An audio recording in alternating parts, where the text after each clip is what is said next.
Chapter 8. Wake up, doctor. It's 6 a.m. A pleasant voice cut through Kennon's slumber. He opened one eye and looked at the room. For a moment, the strange surroundings bothered him. Then memory took over. He stirred uncomfortably, looking for the owner of the voice. "You have your morning calls at 7, and there's a full day ahead," the voice went on. "I'm sorry, sir, but you should get up." The voice didn't sound particularly sorry. It was behind him, Kennon decided. He rolled over with a groan of protest and looked at his tormentor. A gasp of dismay left his lips, for standing beside the bed, a half-smile on her pointed face, was Copper, looking fresh and alert and as disturbing as ever. It wasn't right, Kennon thought bitterly, to be awakened from a sound sleep by a naked humanoid who looked too human for comfort. "What are you doing here?" he demanded.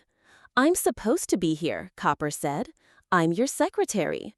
She grinned and flexed a few curves of her torso. Kennon was silent. "Is there anything wrong?" she asked. For a moment, Kennon was tempted to tell her what was wrong, but he held his tongue. She probably wouldn't understand. But there was one thing he'd better settle right now.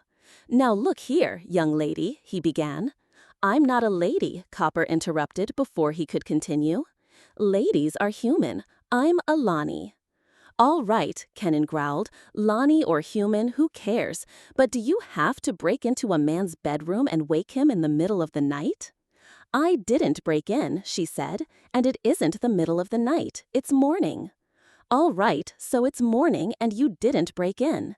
Then how in Halstead's sacred name did you get here?" "I sleep next door," she said, jerking a thumb in the direction of an open door in the side wall. "I've been there ever since you dismissed me last night," she explained. The explanation left Kennon cold. The old cliché about doing as the Santosians do flicked through his mind. Well, perhaps he would in time, but not yet. The habits of a lifetime couldn't be overturned overnight. "Now you have awakened me," he said. "Perhaps you'll get out of here." "Why?" "I want to get dressed." "I'll help you." "You will not. I'm perfectly capable of taking care of myself. I've been dressing myself for years. I'm not used to people helping me." "My, what a strange world you must come from. Haven't you ever had a Lani before?" "No." "You poor man." Her voice was curiously pitying.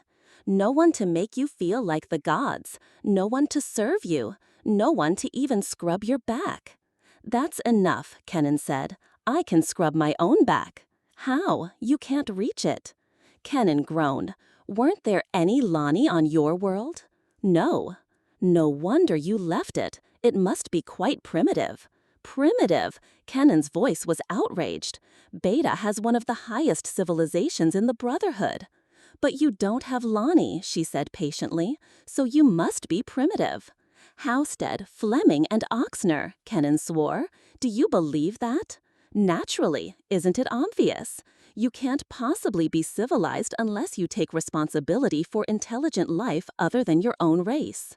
Until you face up to your responsibilities, you are merely a member of a dominant race, not a civilized one." Kennon's reply caught in his throat. His eyes widened as he looked at her, and what he was about to say remained unspoken.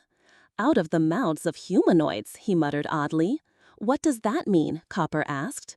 "Forget it," Kennon said wildly. "Leave me alone. Go put on some clothes. You embarrass me." "I'll go," Copper said, "but you'll have to be embarrassed. Only household Lani wear cloth." She frowned, two vertical furrows dividing her dark brows. "I've never understood why in-house Lani have to be disfigured that way, but I suppose there's some reason for it. Men seldom do anything without a reason." Kennon shook his head. Either she was grossly ignorant, which he doubted, or she was conditioned to the eyeballs. The latter was more probable. But even that was doubtful.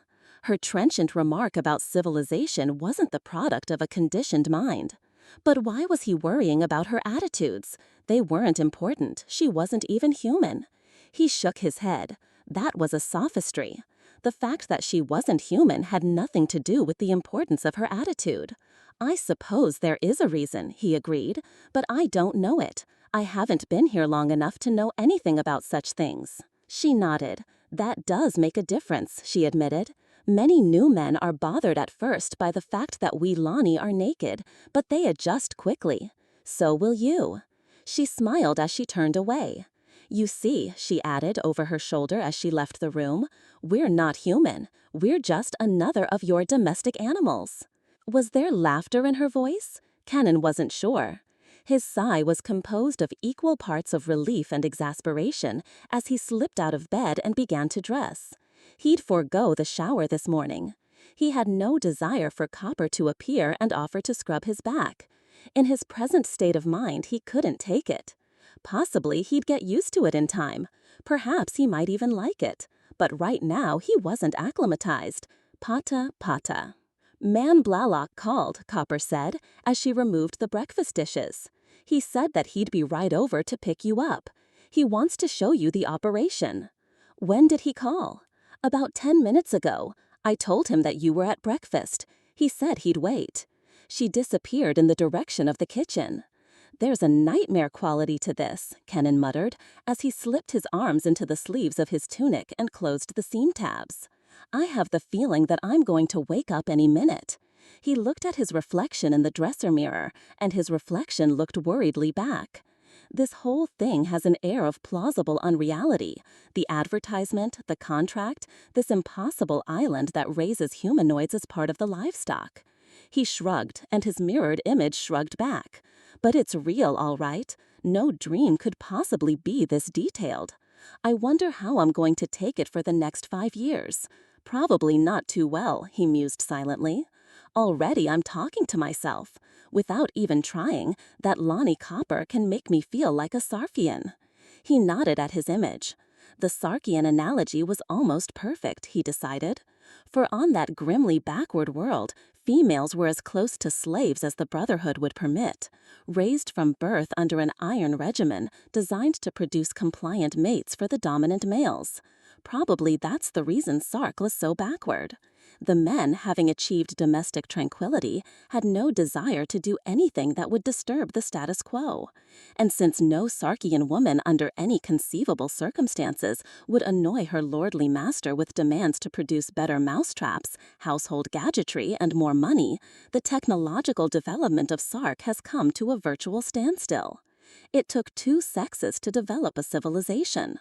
Kennon shrugged. Worlds developed as they did because people were as they were, and while passing judgment was still a major human pursuit, no native of one world had a right to force his customs down the unwilling throat of another. It would be better to accept his present situation and live with it rather than trying to impose his Baden conception of morality upon Lani that neither understood nor appreciated it. His business was to treat and prevent animal disease. What happened to the animals before infection or after recovery was none of his affair. That was a matter between Alexander and his conscience. Blalock was waiting for him, sitting behind the wheel of a square, boxy vehicle that squatted with an air of unpolished efficiency on the graveled drive behind his house. He smiled a quick greeting as Kennon approached. "It's about time you'd showed up," he said. "You'll have to get into the habit of rising early on this place. We do most of our work early in the morning and late in the afternoon. During the day, it's too hot to breathe, let alone work." "Well, let's get going. There's still time to visit the outer stations." Kennon climbed in and Blalock started the vehicle. "I thought we'd take a Jeep today," he said.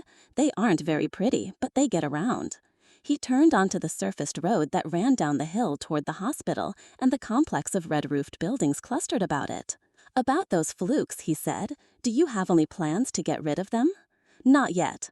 I'll have to look the place over. There's more detective work than medicine involved in this."